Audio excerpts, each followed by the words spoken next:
Hey guys, welcome back to today's video. Today is Tuesday, June 28th, 2022, and today we're going to be talking about the state of Nevada and their gubernatorial race between a Democrat and a Republican, but actually taking a step back and looking at the Republican side first. Because one thing that we probably can expect for the 2022 midterm elections is that there will be allegations of voter fraud and voter misconduct. And that's exactly what we're seeing happening on the Republican side in the state of Nevada. Now, last Tuesday, there was an election, a Republican primary in the state that would determine who actually would be the Republican nominee for governor.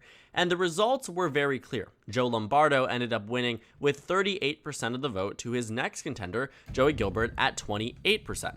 Now, the reason why that is significant is because this margin is not exactly inconsequential. This margin is not insignificant by any means. Joe Lombardo very clearly won this primary and did so by a very large margin.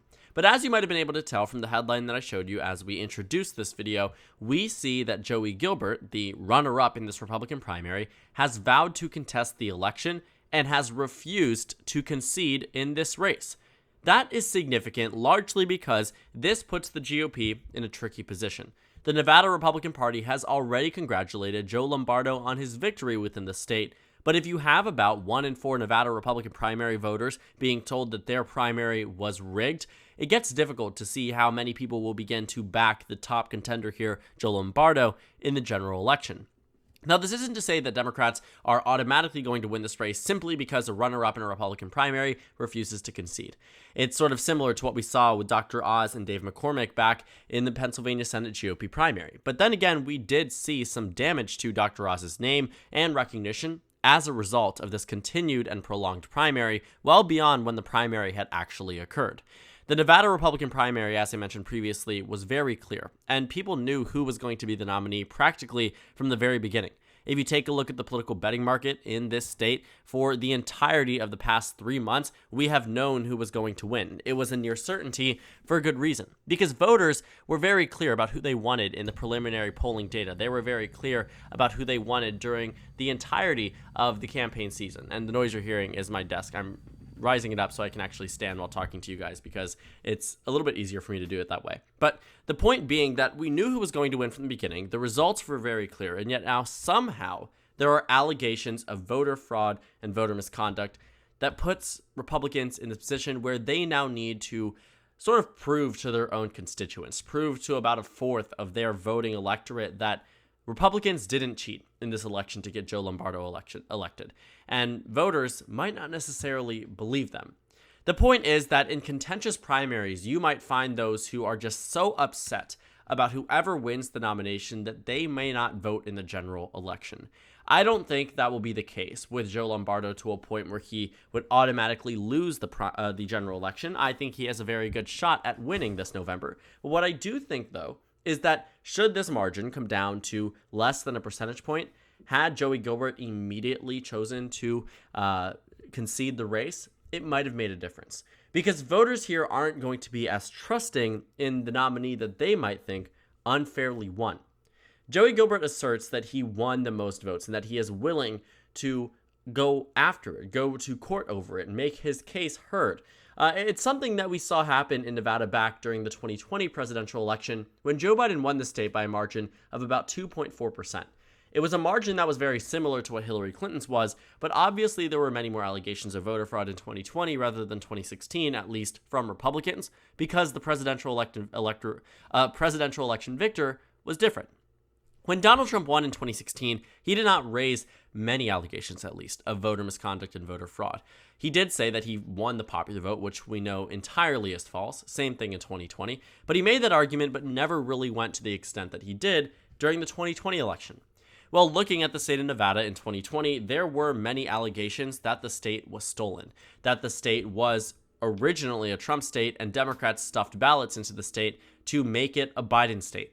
These allegations were unfounded and came absolutely out of nowhere and directly probably from President Trump's coalition, but was not really with any basis behind it, or any basis at all. Not really, but no basis whatsoever behind those claims.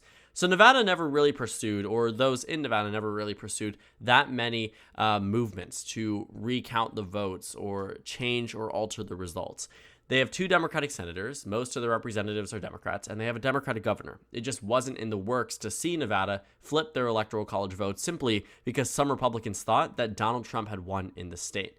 And something very similar could happen right here, but not necessarily because of the Democratic Party, but rather because Republicans don't wish to continue down this line. It doesn't help Joe Lombardo if they are still contesting a GOP primary that very clearly was decided. And this is also very different than what we saw in Pennsylvania with Dave McCormick and Dr. Oz, namely because that race was extremely close and could have gone either direction. The margin was less than 0.01%, so it's believable and reasonable to treat that primary as if it could have gone either way and that it was still contested until every vote was counted. But this margin here, absolutely insane. An 11% margin, and yet somehow Joey Gilbert is clinging on to the idea that he won this nomination. Now, based off of the Nevada deadlines, they have until June 28th to submit their petition and then to request a recount by June 29th. So today and tomorrow will be the true test if Joey Gilbert actually follows through with a lot of the claims and allegations that he is making in the first place. Because if he drops it, things will sort of be swept under the rug. But should Joey Gilbert pursue this and continue with about 1/4 of all Republican primary voters, more than that actually, of all Republican primary voters in the state voting for him, they may not be trusting that Joe Lombardo actually won the election. As for the general election, I think this does hinder the Nevada GOP. You can see it very clearly here. Following the primary, it became about a 61% chance, according to PredictIt, that Republicans win this race. That has now dropped to 52%. We've seen the impact of what a fractured Republican Party can do across the nation and has done to many hotly contested races. You take a look at the gubernatorial races in Michigan and Pennsylvania, and you see what happens when the wrong GOP candidate is nominated, or what an unpopular GOP candidate is nominated as well. In the state of Michigan, we've had such a crazy thing happen within this race, with 5 candidates being disqualified, the leading contender being arrested by the FBI. Now we're in a position where we don't know who's going to be this nominee. There are no real clear frontrunners at this point, and it makes it very difficult for the GOP to be behind one candidate and start to focus on the general election when Gretchen Whitmer is running unopposed. In addition to that, this also impacts Senate races. Like I mentioned previously with Dr. Oz and Dave McCormick, while in the Republican primary here, what you have found is that this hotly contested primary, one that came down to the narrowest of margins, has hurt Dr. Oz in the general election. Dr. Oz was never the strongest candidate, but when you have the majority of voters not even electing you in the first place to this primary position, and you also just have your unfavorability ratings high, and negative numbers and negative traits associated with you as a result of a hotly contested Republican primary, you end up with numbers that look similar to this one. Republican internal polls that show you losing. Democratic internal polls that should show you losing based off of their partisanship. And nonpartisan polls that show you losing within the state. The point being that John Fetterman in this state is winning largely because Dr. Oz is unpopular due to the Republican-led attacks against him in the primary election. I can't really imagine what that would mean for the general election within the state, or what that would mean for national politics and things similar to that. But if we head over back to the state of Nevada and we take a look at what this could mean, it could jeopardize Joe Lombardo as the legitimate nominee for governor. Because Joey Gilbert is on this whole idea that he had won the primary, and it doesn't look as if he's going to easily concede. He should. Fairly speaking, he should. We know he's lost, and we don't see any reputable claims of election fraud, but neither did we see them back in 2020. This is what the culture that the Republican Party has cultivated for themselves has led to. That's not a partisan thing to say. Republicans in 2020 led the idea and allegations that the election was rigged. And in doing so, they were able to build up this environment that said anyone who loses an election can contest it fairly. Not because there's any legitimate claims or anything of that sort, but more so just because they want to. And that's what's happening in this state. And that's what happened in 2020, not only on the presidential level, but there were many down ballot candidates in Georgia and California that were saying, I did not lose my race, it was election fraud, whatever it might be. There were some Republicans who got less than 30% of the vote that refused to concede because of election fraud. it's laughable at some point. But the Democrats are really the main ones laughing because they're looking at this and saying, we see a state that we can win. We see a state that we have an incumbent in, and now Republicans are using their own, strategy, internalizing it against themselves. It doesn't help Republicans to be in this position, and it certainly helps the Democratic Party when they had a primary where you don't really have anyone contesting the incumbent. The only other candidate got 7.5% in the primary in the state of Nevada. But in this general election, I'm not entirely sure how I would expect it to go. On one hand, the polls tell us that Steve Sisolak is going to win, but we've had such few polls, and a lot of them were done way back when. Most of these numbers didn't come anytime recently. You take a look at the tracker from FiveThirtyEight, sure. Some of these were done in April. One of them was done in May. But beyond that, you have early April, mid-May, and then you have a Republican poll from early June. This is a hotly contested race, and yet it's been polled 3-4 times in the past 3-4 months. It gets difficult to get an accurate depiction, mainly because we don't have that many numbers from the race. We don't have that many recent polls coming out of the state, so we're really just relying on numbers from 3 weeks ago and potentially numbers from 2 months ago. It makes it unreliable and unpredictable, but it's what we have to work with. While unfortunate, just is what the reality is of working in election analysis and clinging on to data that you wish would be updated and wish would happen time and time again, but sometimes these fall lower down on the radar. Nevada has always been close on my characterizations. I never really expected it to be pretty solid for one candidate or the other. Back in August, I had it as likely blue because of the fact that Steve Sisolak was around his highest level of popularity. But then it became clear, month after month after month, that eventually it would be one of the closest races on the governor level. Now, I don't think it will be the closest, but seeing it in the presidential election, seeing it in 2018 midterms, seeing it in 2016, 2014, 2012, I am reminded constantly that Nevada leans blue, but can vote for a Republican, and if it does, it will be close.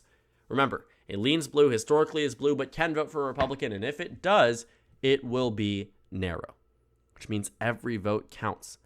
2022 is the perfect year for the GOP to pick up the gubernatorial race in the state of Nevada, but they need everything on their side. We have seen, as I showed you in Pennsylvania and Michigan, what the impact can be of a weak GOP candidate, or one that has been plagued by election fraud allegations, plagued by election primary allegations, whatever it might be, things that fracture them amongst their own party, and how that leads to hesitancy to vote for them in the general election, or an inability and unwanting to vote entirely in the midterm elections. Republicans should have this race in the bag, and I'm questioning why they don't. I think Steve Sisolak will certainly give Joe Lombardo a run for his money, but right now it looks as if the political betting markets expect the Republicans to win. But then again, by nowhere near what they expected them to win by just a week and a half ago. The numbers were very different. In fact, 5 days ago, the numbers were very different. And that's because you have issues such as this one arising within the GOP that make it difficult for them to move forward to the general election, whereas Democrats are doing so and have been doing so for practically 2 years now, since 2020, since Steve Sisolak knew he would be running for re-election and knew that he wouldn't face any main Democratic contender in his primary. Based off of the predictions for the general election, though, it remains a toss-up. We really don't have that much expectations one way or the other. Again, my rating does have the Democrats ahead, but not by a likely or safe margin, but by a lean margin that can be convinced to be moved down into tilt. Nevada is going to be close. It's going to be a very fascinating state for the 2022 midterms, and we will see who comes out ahead. But if it is close, if the Democrats do end up winning here by less than a point, Republicans might have to blame Joey Gilburn. I know this may seem inconsequential, as if it won't be impacting the general election at all. But we saw what happens when you tell voters that the election was rigged, and that the elections can be rigged and have been rigged in past elections. Because we saw the difference between 2020 presidential with the coinciding Senate elections in Georgia and the runoff elections a month and a half later. Nothing changed about the candidates. Nothing changed about the front-running Democrats in the special election and front-running Republican in the special election. What changed was the rhetoric. What changed was the level of enthusiasm. The Democrats never should have expected to improve for them, yet somehow did. not necessarily simply because Democrats had more enthusiasm on their side, but because Republicans might have seen a decrease in it. Because they're being told their vote doesn't count, they're being told that an election was rigged, and if they're being told that again in a race where just a few thousand votes could matter, it could ultimately end up screwing the Republican Party out of a very otherwise easy and winnable governor's race. This isn't to say, should Steve Sisolak win, that it's not on Joe Lombardo at all. Of course, many things lead to a primary or general election defeat, but this primary certainly can't be helping. We will see what happens in the state of Nevada. We will see what happens on the national level. I'm quite interested to see how this pans out, to see what happens with the recount efforts that need to be proceeded with today and tomorrow. We'll find out if Jolie Gilbert is actually real about this and isn't just doing this as some type of political stunt or coping mechanism for losing a primary by about 11 points to Joe Lombardo across the state. So thank you guys so much for watching this video. Make sure to comment down suggestions below. Subscribe on the left if you haven't already, and check out the Instagram and Twitter. At the bottom left of the screen, there's also a Discord server for you to go ahead and join. On the screen, there's a video you can watch, and then a playlist for my 2022 governor election analysis videos. Again, thank you guys so much for watching, and I will see you all later today.